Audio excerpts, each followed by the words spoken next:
Shalom, everybody. Rabbi Edelstein here with another installment of Rabbi E in 3, brought to you by MEOR, Washington, D.C. Our website is MEORDC.com. Have a look and learn about all of our programs.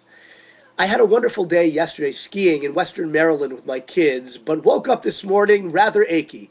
You know, muscles I forgot I even had are hurting this morning.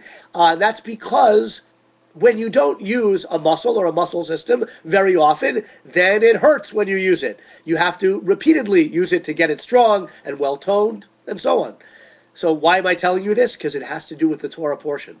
This week's Torah portion is Va'era, the second in the book of Exodus. And we see in this portion Pharaoh, the king of Egypt, adamantly refusing to send the Jewish people out of Egypt, even though 7 plagues are discussed, are mentioned in this week's Torah portion. 7 cataclysmic events brought by God upon him and upon his country, but yet every time he refuses to do what Hashem wants and to send the Jewish people out. He relents for a few minutes under the pressure of the suffering, but then he snaps back and says no.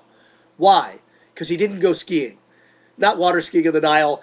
He hasn't had much practice, Pharaoh, in using the skill or muscle system of submitting your will before the will of another. He fancied himself as a deity, Pharaoh, and therefore never had any practice in submission before somebody else. But you know, it's easy to pass judgment on Pharaoh. He's not such a nice guy, but we have to learn the lesson.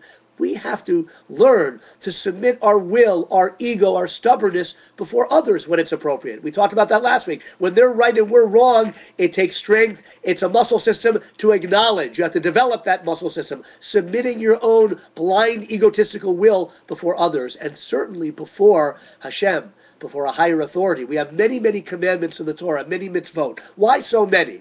Yes, one idea, they elevate every area of our life. Every aspect of our physical existence can have an aspect of transcendence through the mitzvot we do. But another way of looking at the multiplicity of mitzvot is its spiritual muscle flexing that muscle of submitting our own will to a higher authority, of polishing our stubbornness and the hard edges of our character. That's what our rabbis say. All the mitzvot were given to refine our character. What does that mean? To practice submitting our egotism before and eliminating our egotistical will before another, before whether it's people, doing kindness to them, or any commandment of the Torah in following what Hashem wants of us. Even if we don't feel at that moment that it's the right thing or we want to do it, we submit in order to align our lives with a higher intelligence, with what the Torah wants of us. Maimonides says the only way you become a giving person is through repeated acts of giving. The only way we become a people of humility, people